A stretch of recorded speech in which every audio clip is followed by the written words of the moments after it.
आज हम बात करेंगे आलू की फसल में झुलसा रोग के संबंध में। इसके अलावा जितने भी फंगस लगते हैं उसके बारे में चर्चा करेंगे। तो आज हम जानेंगे कि आलू की फसल में झुलसा रोग क्यों आता है और कब आता है, इससे कितना आलू का नुकसान होता है। तो आपको बता दें कि ये जो फंगस रोग है जिनको हम झुलसा के नाम से बोलते हैं, कुछ फंगस के रोग लगते हैं जैसे रूट राट हुआ, साफ्ट राट हुआ। इससे हमारी फसल को 80 से 90% नुकसान हो जाता है और किसान की फसल यानी कि सारी की सारी चौपट हो जाती है। तो इसको हम जानते हैं ये किस तरह से आता है। तो किसान साथियों, आपको बता दें कि झुलसा रोग एक फफूंदजन्य बहुत भयंकर बीमारी है जो विषाणु एवं शाकाणु झुलसा के नाम से जाना जाता है। तो ये इनके जो कवक होते हैं वो आपके ज़मीन में निष्क्रिय अवस्था में पड़े रहते हैं और जब इनको अनुकूल मौसम मिलता है तब ये फसल को प्रभावित करना शुरू कर देते हैं।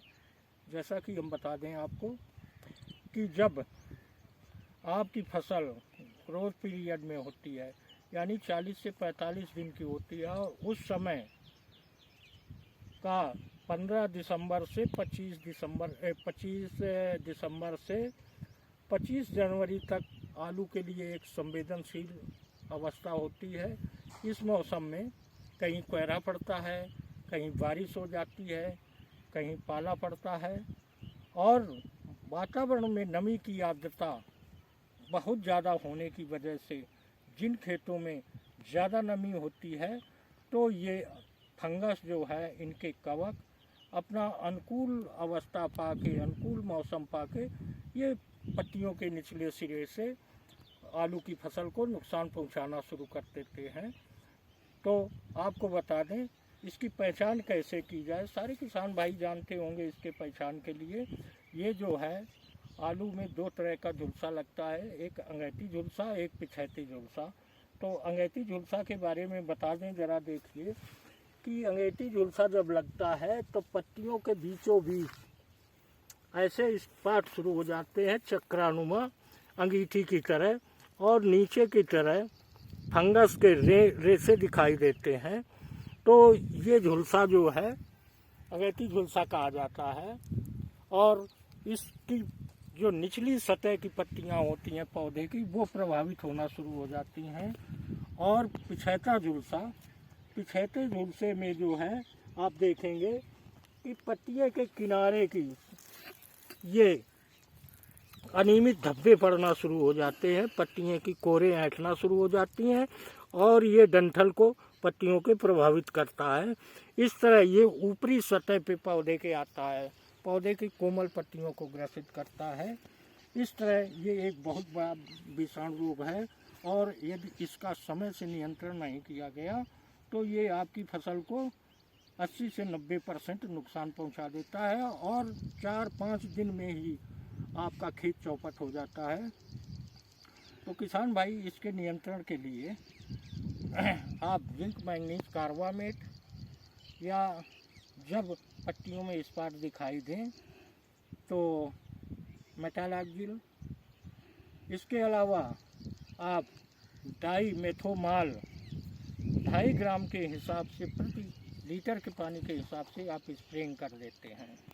लेकिन एहतियात के तौर पे आपको आपकी फसल में रोग ना लगे तो उसके लिए आप जो है ग्रीन प्लेनेट की एक नेचुरल फंजीसाइड है, ये फार्मूला है जो आप देख रहे हैं, उसको 30 से 40 ग्राम प्रति टंकी के हिसाब से मिला के और उसमें ये देख रहे हैं स्पेडाल 90 इसको 10 ml में मिला लें और नाइट्रोकिंग ब्लूम को, ये जो आपके ग्रोथ प्रमोटर हैं जो आपके कंद को बढ़ाएंगे, इसको मिला के 35 दिन पे आप इसकी स्प्रेइंग करना शुरू कर दें।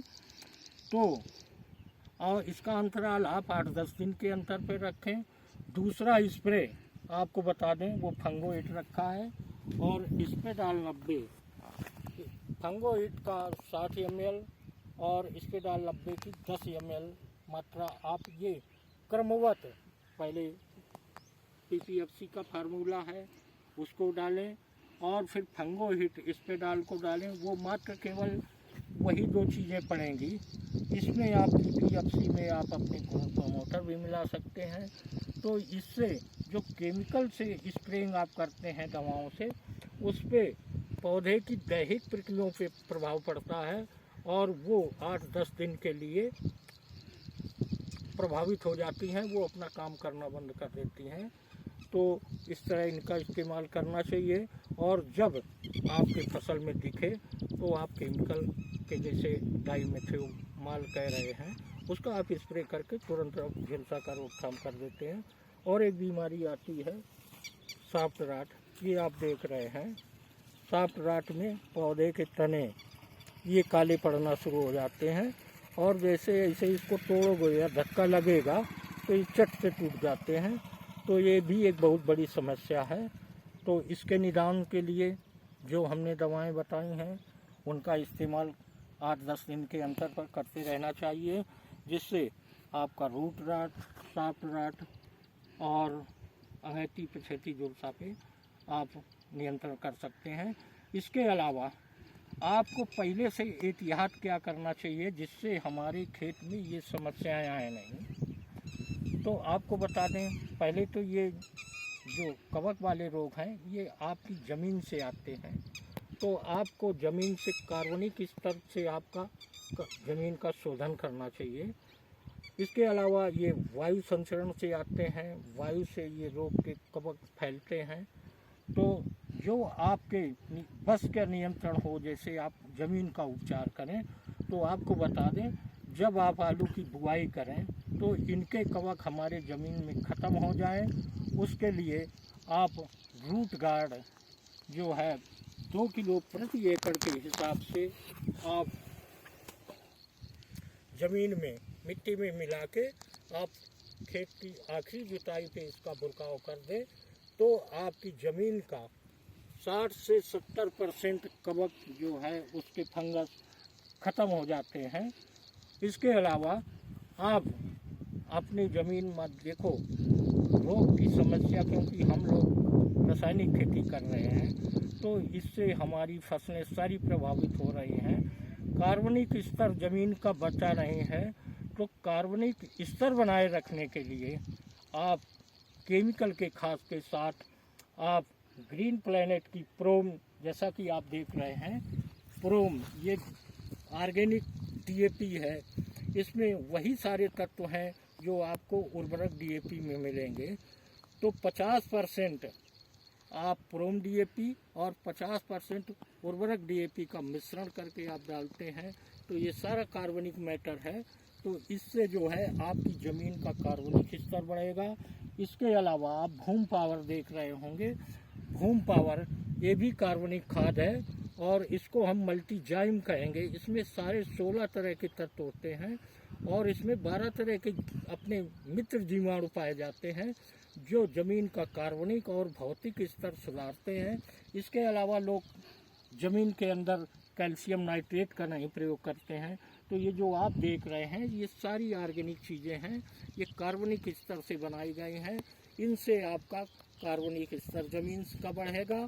तो ये जो रोग बीमारियों की समस्या है, ये रोग बीमारी क्योंकि कुदरती शक्ति ज़मीन में नहीं रही है और कुदरती शक्ति जब तक हम कार्बनिक चीज़ों का इस्तेमाल नहीं करेंगे तब तक ये समस्याएं आती रहेंगी। कई जगह देखने को मिला है फरफरा रोग आ रहा है। ये सारी समस्याएं कार्बनिक स्तर की कमी की वजह से आ रही। जीवांश कार्बन प्रतिशत बहुत कम हो गया है, वो माइनस में चले गए हैं। हमारे ज़मीन का नाइट्रोजन और कार्बन का स्तर जो है 12:1 होना चाहिए, लेकिन हमारे जो कार्बन का स्तर है वो 1 से भी नीचे है और इसका स्तर जो है नाइट्रोजन का स्तर 12 से ऊपर पहुंच गया है, एकदम से उल्टा हो गया है। तो हमें ये ध्यान रखना चाहिए। पहले तो आप गोबर की खड़ी खाद का प्रयोग करें, हरी खाद का प्रयोग करें। इसके अलावा ये यदि आपको नहीं उपलब्ध हो रही हैं तो ये जो हमने कार्बनिक खादें बताई हैं ये बहुत सस्ते हिसाब से मिलती हैं। इनका प्रयोग करें, अपनी ज़मीन का स्तर बढ़ाएं, जिससे आपकी फसल में ये फफूंदी जन बीमारियां जैसे झुलसा, सॉफ्ट रॉट, रूट रॉट, पिछैता अंगैठी झुलसा, ये सारी चीज़ें नहीं आएंगी। तो यदि किसान भाइयों आपको हमारा वीडियो अच्छा लगा हो तो इसको लाइक और सब्सक्राइब करें और बेल आइकन की बटन दबाना ना भूलें, जिससे हमारे सारे नोटिफिकेशन आपको समय से मिलते रहें। तो इसी के साथ किसान भाइयों धन्यवाद।